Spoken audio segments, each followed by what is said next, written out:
good, everybody? Welcome into Driving the Line and our soccer-exclusive content with my dynamic duo. Of course, from the Dirty, my man Charles, and the silent assassin, the man who runs our entire brand. We call him Jacob. Now, gentlemen, Thursdays, right now at least on the calendar, they are reserved for Europa League, 8 games, Europa Conference League, 7 games. And before we get into the picks, it's obviously different than Champions League action. So, Charles, let me come to you first. What is the difference in your mind between betting Champions League and betting these two different leagues? Yeah, what we've all seen, Champions League is much cagier, whereas the Europa and the Europa Conference is more wide open. So we have the greater possibility of seeing goals in these Europa contests, in my opinion. So, Jacob, when you're looking at these two particular leagues, what's the biggest thing that you try to look out for? Lineups, for sure. Some of these teams are more focused on their home leagues, and some are more focused on getting some hardware in Europa or Europa Conference League. So definitely check out lineups because there could be some substitutions you need to look out for.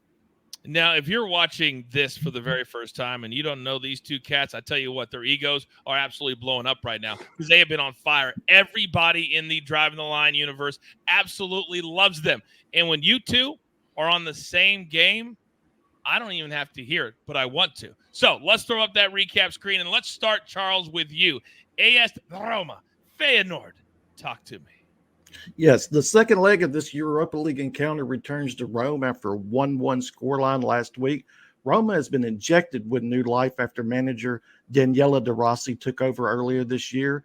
The Romans have only lost one match since the former midfielder was hired, while scoring in all 7 of those encounters for a total of 18 goals, averaging 2.6 over that span. Feyenoord enters the match day getting little hope to defeat the Serie A side at the Stadio Olimpico, but the Dutchmen are no pushovers. Last season's Eredivisie champions have only lost twice in domestic play with a lethal attack that has produced 2.7 or 27 away goals at an average of 2.7 per outing. This meeting last week created 32 total shots and 9 corners with only 2 goals being scored. I'm expecting that same type of game plan based on each team's style of play. And if we get that many chances again, we should easily see both teams scoring in this matchup. I'm also going to go ahead and back Feyenoord team total to get on the board in the first half, as well as I think the Dutchmen will really try to press to get a first half goal. Let's just rattle that net. Let me just open up my phone about 10 minutes in and see them up 1-0, and I'll be a happy camper. Plus money, I'll take it. Now, let's come over to you, Jacob, because I'm starting to notice, even though I'm the host and kind of the face of this brand, I've been paying attention to you, big boy. And I understand how you like to put your soccer bets together. And when you find a team that you absolutely love, you will stack or you will ladder or whatever people want to call it. And today, it's one of those days. Talk to me.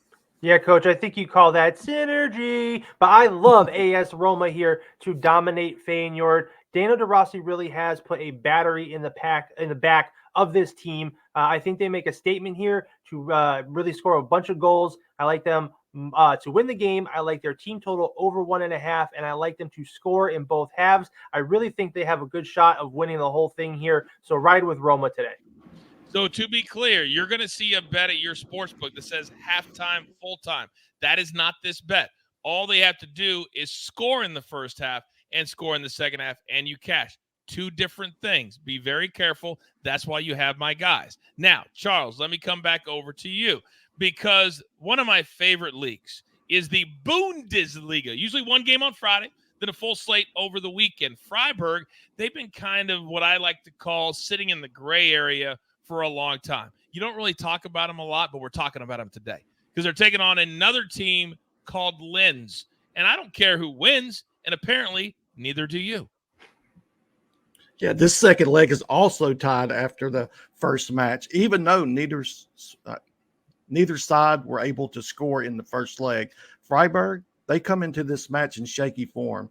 The Germans have only won 1 match in their last 7, although they've been better at home where they've scored at least 1 goal in 14 of their last 15 matches in all competitions. Linz have definitely been the better team by far, with the League One team having only lost twice in their last 9 matches in all competitions, with the Frenchmen also scoring in 8 of those 11 matches.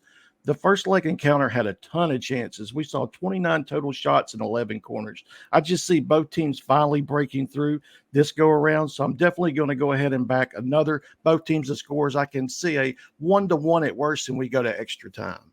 That was kind of got to be my question for you. Is there a little more desperation, which is why, even though it was scoreless in the first round, that you see at least 2 goals being scored in this one? Yeah, they're definitely going to push for that. They would like to end it in regular time, but if they can take it to extra time, so be it. But I definitely see both teams pushing to at least get that opening goal as well. And that's only going to help us with the both teams to score. We see that opening goal, the next team's going to push to equalize. You're damn right. Hashtag educate and entertain and understand. All of these bets are in that 90 minutes regulation. So if it goes to extra time and it doesn't hit, don't tweet me and say, Coach, but no, it's got to happen in those 90 minutes, at least 1-1 for that play. Now, we always see, whether it's Europa or Europa Conference, matchups that you normally wouldn't see all the time. And the other game that you've targeted, Jacob, I kind of put in that category. Frankfurt and Union SG. Educate me. Yep. Yeah. Eintracht Frankfurt, a Bundesliga team. Union Saint-Gilloise is another European dominant team. And the first game they had was 2-2 draw. And I really think we see goals in this. Both of these teams score a lot of goals in their home league. Eintracht Frankfurt unbeaten in their last 4. USG has only 1 loss in their last 19 games. And we've seen Frankfurt hit over 2.5 goals in 3 of their last 4. I really think this game sees goals again. And I think this game is going to go to extra time because it's going to be level at the end. So I really love goals in this one and both teams to score, yes, for -130.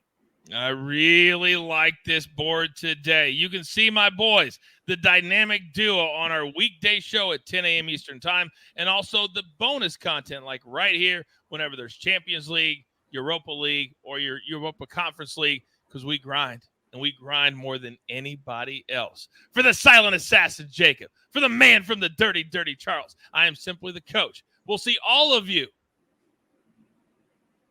you know where, at the pay window. Good luck.